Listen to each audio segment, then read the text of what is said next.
Hello, my name is Julie McCarthy, and I'm representing Composition Online. And today we're going to be talking a bit about digital audio workstation basics.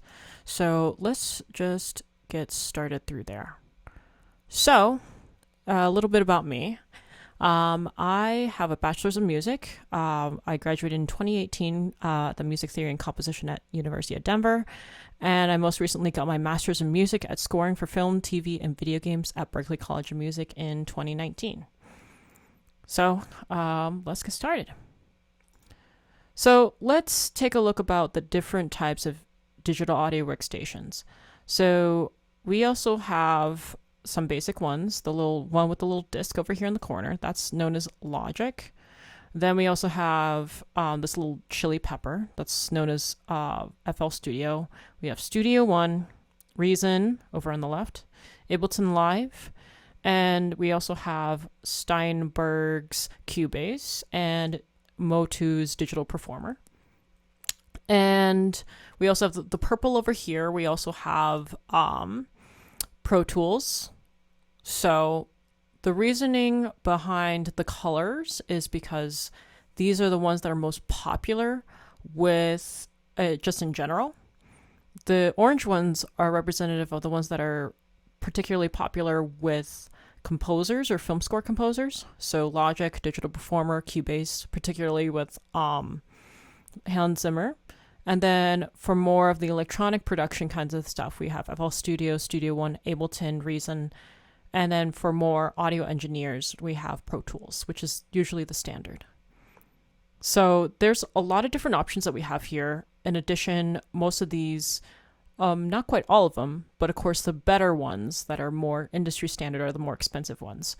But Reaper over here on the left is very much free. So moving on. Tracks. What are they and how they all work? Well, software instruments include samples which are triggered by MIDI data.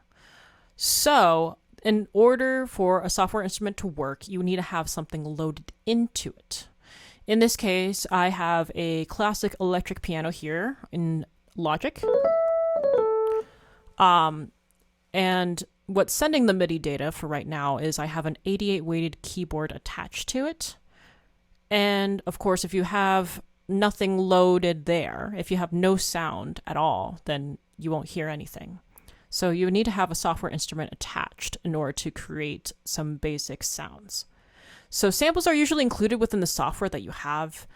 This classic electric piano that I just demonstrated in Logic is a standard as soon as you open the software instrument track. The next one that we're going to talk about is the audio track. The audio track usually consists of WAV, AIFF, or MP3. WAVs are usually the standard of what you need to work with. AIFFs are a little bit larger files, but usually you work with WAVs. MP3s are usually more compressed, and really, really rare occasions you will work with those. So, of course, there's a bit of limitations to both. With the audio track, you can only manipulate with the sound based upon what you have. So, of course, it could be cut, reversed, you can add sound effects, and whatever you feel need is necessary over in this category.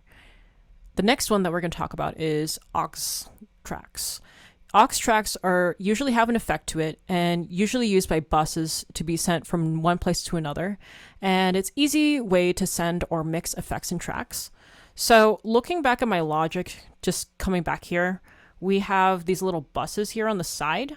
And these buses essentially create the different sends that will be sent to an aux track.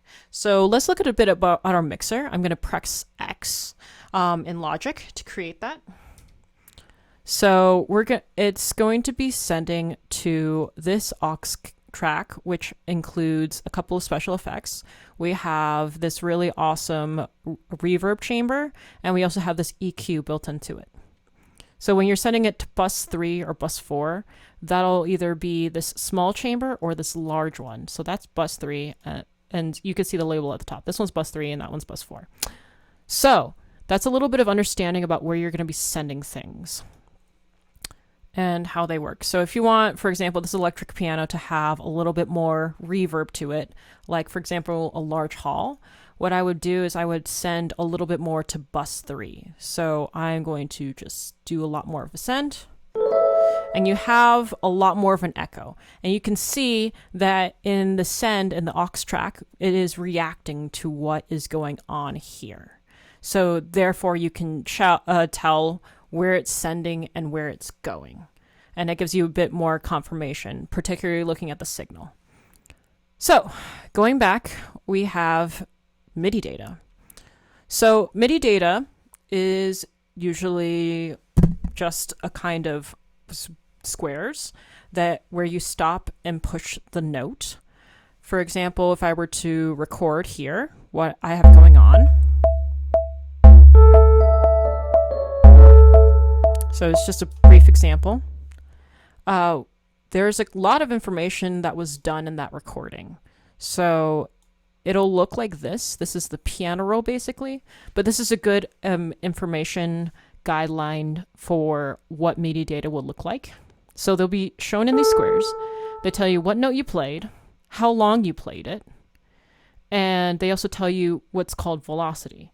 Velocity here over in the corner tells you how hard or how softly you hit the note.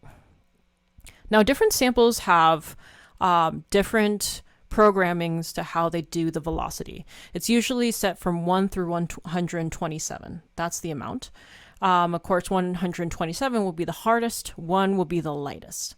So if you want to say, for example, I want to have this one sound a little bit harsher, I would turn up the velocity and change that. And I could also make the velocity a little bit lower so that it would sound a little bit different each time. So there's a lot of data that's being told here, which is the note that you're pushing, when you start and stop, the velocity. And of course, it's better if you buy bigger, better samples, but this is just an example for right now for what's going on and how to make a sound and make it all work and come together. So a bit of the recording process. What is it? Picking your sound. So here we had the classic electric piano, but maybe I don't want the classic electric piano. Maybe I want some drums, for example. Or, I don't know, maybe a bass. Let me add that. So I use the option Command N to create a new software instrument. And I could also choose my sound over here on the side, which is kind of sort of the library. I can add a harpsichord. This might sound absolutely awful on top of each other. The sample is going to take a little bit to load. And now we have a bit of a harpsichord. So sometimes you have to download them, which is kind of annoying. Here, I'll just give a glass marimba, for example. And this is the glass marimba sound. And one thing that I think about when I'm working in the recording process is play what you have on top of what you got to see if they mix well. And if they don't work out, then just try another sound that works. Another important key is to record with the correct tempo, key, and time signature. So over here in Logic, we have the tempo here in the corner and the time signature and key. And the reason why these are so important is more about what's called the quantization process, which is more of the post recording process. So for example, if I wanted these all to be, for example, quarter notes or be set to the quarter note or the eighth note, it'll move them. So 1/8, eighth note, 1/16, 16th note, etc., etc., etc., based upon what you played and what you want. And we talked a little bit about changing those kinds of things like velocity earlier, but it gives you a bit of an idea. So if your grid, for example, your time signature is incorrect in addition to your BPM, it's possible that it might throw a lot of things off, which is why I recommend recording with a metronome and making sure the metronome is correct.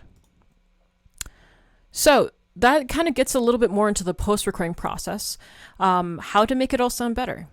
So we talked a little bit about the mix board, the one right here. Let me press X again in the correct program.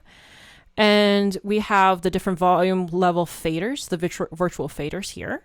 So we can go over mix and the board and balance certain sections. So for example, if I want to hear less of the glass marimba, I'll just lower it here. And similarly, if I want to hear less of the classic piano, I'll lower it here. And it's literally that simple. And a lot of things can actually help to improve your sound, which would include expression, dynamics. They would add a little bit more expression to what you're doing and make it sound a little bit more natural and like an actual person is performing it. And adding the modulation also adds more dynamics, but it usually happens a lot more in long notes. For example, if you have a long string going like, we can create that a lot more with modulation. And finally, you can also add effects to create what kind of sound you want, or do some sound design. If you want to hear, for example, I don't know, a person in the room, you just record that person and add some effects. To add effects, it'll be like over here in this little boxy area. You could choose from anything that you want and just go free with what you got. So that'll be all I'm going to be talking about today for my mini masterclass. And I hope you have a wonderful day with whatever you're doing. Thank you.